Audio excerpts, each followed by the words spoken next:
காசு கொடு. பேங்க் பக்கம் உன்னை பார்த்தேன், காசு கொடு. பேங்க் பக்கம் நீ வந்த, காசு கொடு. பேங்க் வரணும் நீ நினைப்ப, காசு கொடு. பாத்தீங்களா, மாசத்துக்கு 4 தடவைக்கு மேல எடுத்தா 150 ரூபான்னு சொன்னோன்னே எங்க ஆளு எப்படி ஆயிட்டாரு பாத்தீங்களா. பர்ஸ்ல வச்சிருந்தா பிக் பாக்கெட் அடிச்சாங்க, பீரோக்குள்ள வச்சா பீரோ புல்லிங் பண்ணாங்க. சரி நகையா வாங்கி இப்படி போட்டுருவோம்னு போட்டா செயின் ஸ்நாச்சிங் பண்ணாங்க. இதெல்லாம் இருக்க கூடாதுன்னு சொல்லிட்டு தான் நாங்க பேங்க்ல வந்து போட்டோம். காசு கொடு. இப்ப நீங்க 150 ஓவாயா புடிச்சீங்கன்னா நாங்க எங்க போறது?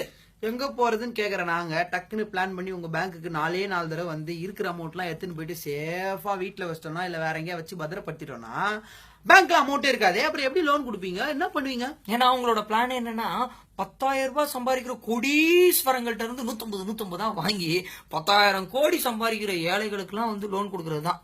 விஜய் மல்லையா போன் பண்ணி கேட்டிருப்பாரு நினைக்கிறேன், ஏதாவது லோன் கிடைக்குமா, அதுக்காக பிளானிங் பண்றாங்க. அது மாதிரி நிறைய பேர் இருக்காங்களா மாமா. இப்போ இவங்களோட ஸ்கெட்ச் என்னன்னா, ஃபர்ஸ்ட் எங்க எல்லாரும் அக்கௌண்ட் ஓபன் பண்ண சொன்னீங்க, பேங்க்குக்கு வாங்க நீங்க, நாங்களும் வந்தோம், ஃபுல்லா பழகம் ஆயிடுச்சு, ஏடிஎம்ல போய் காசு எடுத்து வேற டெய்லி ஹேபிட் ஆயிடுச்சு. இப்போ டக்குன்னு வந்துட்டு எடுத்தீங்கன்னா காசுப்பா அப்படின்னா நாங்க எங்க போவோம்? அடுத்தது இப்படிதான் ஸ்வைப் பண்ணினே இருப்போம். அப்புறம் திடீர்னு வந்து ஒரு நாள் சொல்லுவீங்க ஸ்வைப் பண்றதுக்கு காசுன்னு. அப்ப எங்களுக்கு பிரச்சனை ஆமாவாதா இல்ல?